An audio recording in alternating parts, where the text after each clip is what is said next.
Uh, Good morning, everybody. Good morning. No, Lily. Right to the camera. um, how are you all doing this morning? I hope you're doing well. And I just want to thank you again for coming out to my videos concerning my sister. But today I kind of wanted to talk about a little something that I noticed some of my viewers commenting on concerning living alone or being lonely during hard times.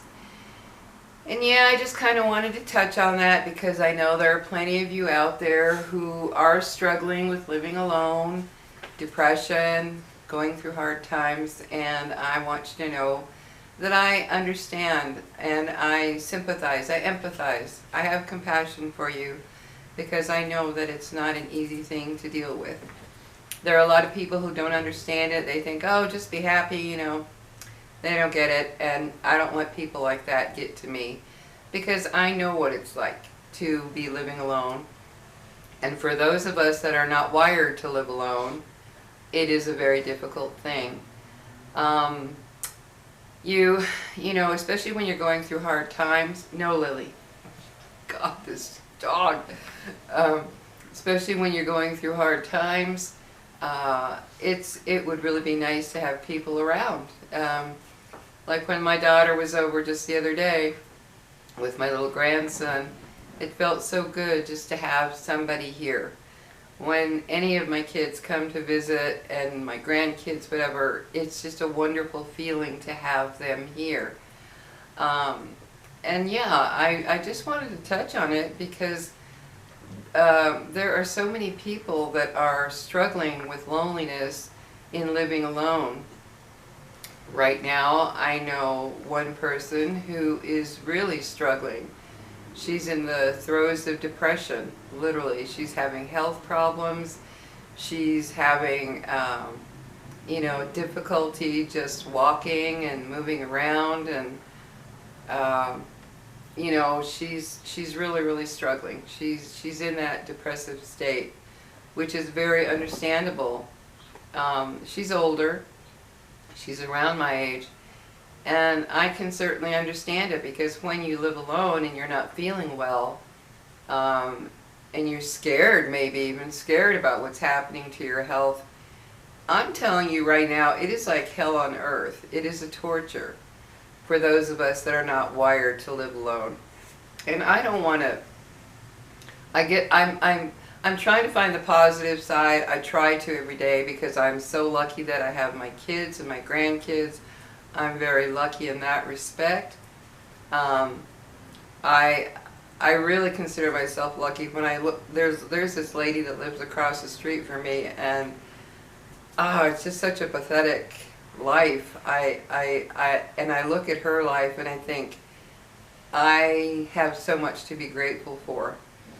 She's alone with her dog. She has no kids. She's divorced. She's in her about mid-70s. She has a brother who lives around the corner from us, literally around the corner from us. And you might see his car at her house a handful of times in a year. Yeah. And I look at her and I just feel like, oh my God, I can't even imagine that life. Just locked in that house with that dog all day, with her dog all day, and no kids, no grandkids. Occasionally a neighbor will go visit her. That's her life. And when I see that, I'm like, oh my God, it gives me the shudders. And so I tell myself, when I start getting really down, I do have to tell myself I'm very lucky. I have these kids and grandkids in my life, and I'm very fortunate. And I have my two little dogs, which of course make a big difference in every way.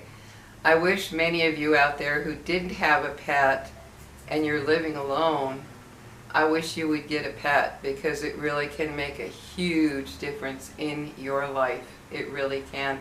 I can't fathom being in this house or going somewhere and coming back and not seeing my little dogs. I can't even fathom that. And like now, with what I'm going through concerning my sister and her upcoming open heart surgery on Thursday, it's hard.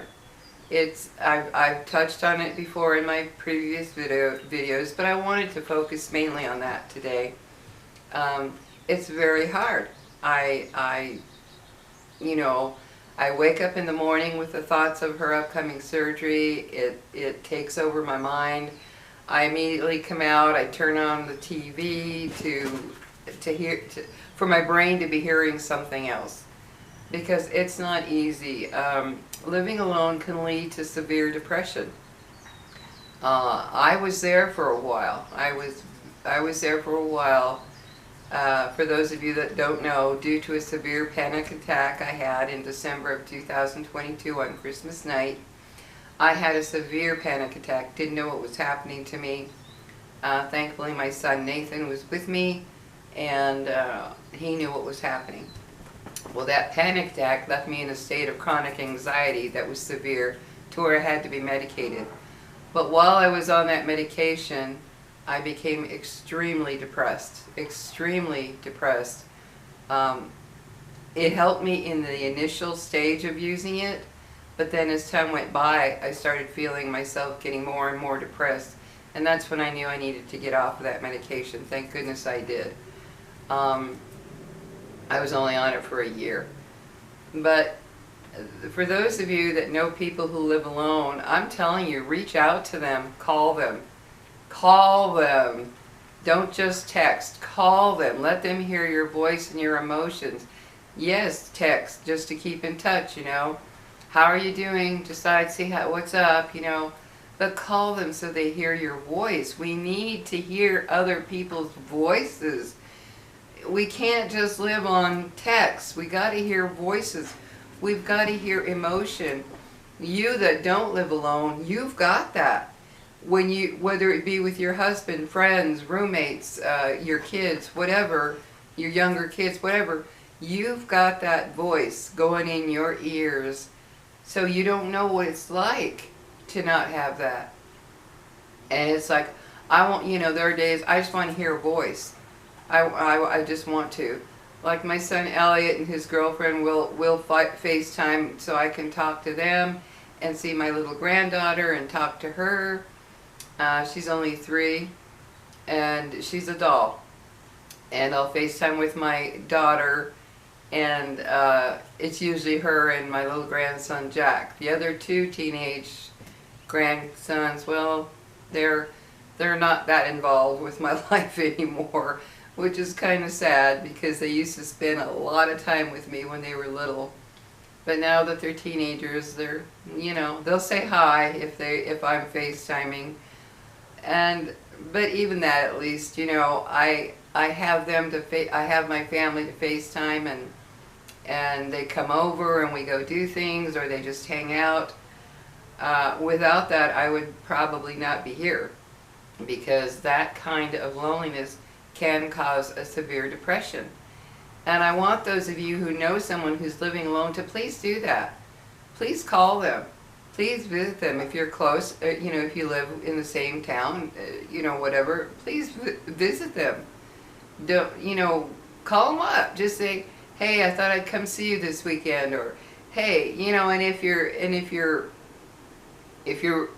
free enough, or you can work it out, man, give them a huge surprise and say, I thought I'd come spend the night with you, or I'd come spend the weekend with you.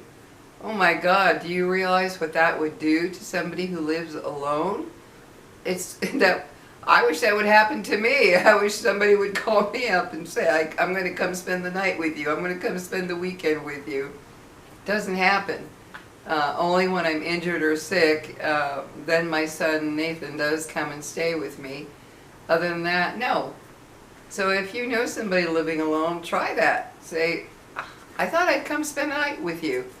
Thought I'd come over Friday afternoon and just stay there till Saturday night at least, or maybe just the whole weekend. I mean, you don't know what you could do for somebody. You could save someone's life just by making them feel like You want to be with them. You want to talk to them. You want to hear their voice. You want to share your life with them. Like the person that I know right now who's going through the severe depression, she lives alone, and she's in an apartment, and she's really, really struggling, to the point of, not wanting to eat, not, just barely existing. And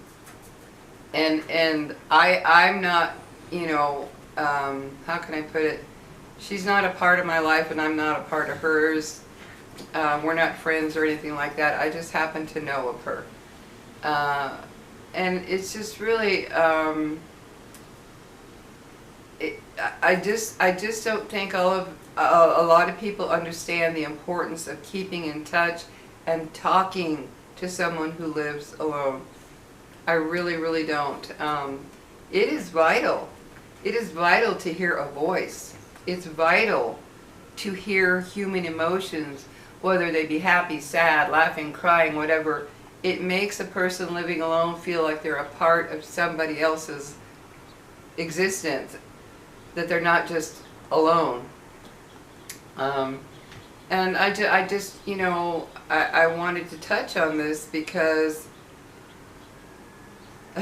there's just so many people. There are so many people living alone, and they are struggling just to survive, guys. I'm not talking just feeling lonely. They are actually struggling to survive each day, and they have dark thoughts. They have very dark thoughts of, I don't want to wake up tomorrow morning. Maybe today should be my last day. Maybe I need to end this, because loneliness is not a healthy thing. For those of you that like living alone, I mean actually genuinely like it, not just say you do because it sounds better and it makes you sound stronger or whatever, or more put together. If you genuinely love living alone, then good for you. That I'm happy for you. And I mean that because if you found your peace in living alone, well, then that's good.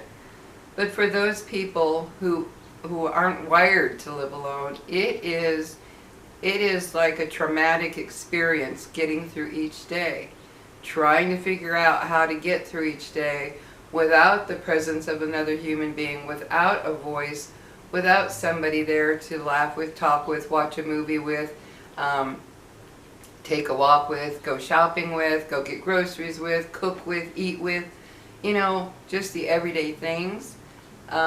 It can be a very traumatic existence of, oh my God, how am I going to get through this day? Oh my God, how am I going to do this? And I wanted to touch on that because I know what I'm feeling right now that I'm gearing up mentally for my sister's open heart surgery on Thursday. It's very difficult. I've run to the store, I've gone here, I've gone there, and it's just a constant thing in my head, and there's no one here to break that thought process. No one. So I just have to, I just have to try to work my way through it, and it's not easy. Sometimes I'll just, like last night, this is no lie guys, I was watching a YouTube video. It was late, it was about 9:30, 9:45, and I started thinking about my sister, and it started overwhelming me. I literally got up and just walked in the house. I was just walking back and forth in the house.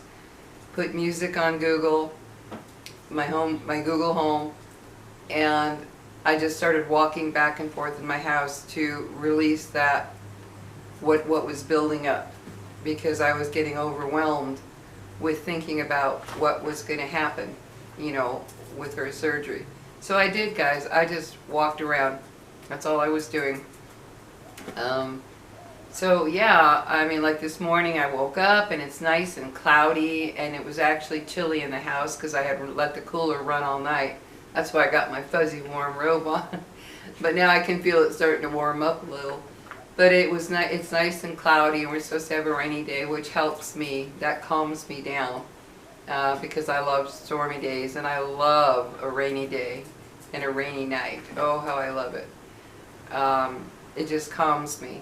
So I'm glad that the weather is like it is today, because it's helping me to feel a little, you know, my stress level's a little bit down. But yeah, I just, you know, I really have compassion for people who live alone. I actually know another person too. She doesn't live in this state, but I know another person too who is struggling deeply with loneliness. I mean, struggling very deeply. She too is having thoughts of why even be here. The other one that I know lives right here in Albuquerque, and this one lives in another state. She's struggling too, very, very deeply. You know, the times I've talked to her through tears and crying and feeling lost and lonely, and she's struggling, because there are many of us who just aren't cut out for that. I've gotten much better at coping with it than I was, you know, a couple of years ago. I've gotten much better, but it's still hard, and it still hits me, and I still have to work through it, because it's not easy. You just want human companionship. You know, I wish I had a wonderful man in my life to share my life with. For whatever reason, that just hasn't happened. So you know, I don't want roommates, because that can turn into a nightmare that then you can't get rid of the roommate. Whereas with romance, if you're living with somebody you love, well, it's just different. It's different than a roommate that you might not be able to stand, and then you can't get rid of them. You know, you're trying to get them out of your house. No, I don't need that either. So I'll take living alone over that. But it's difficult, guys, and I just want you to, you know, I got to check the time, because I forgot to look at the clock. I didn't forget to look at it. I did look at it, but I wasn't keeping track. But I got to quit here in a few seconds here. Come here, baby. Come here. Come on.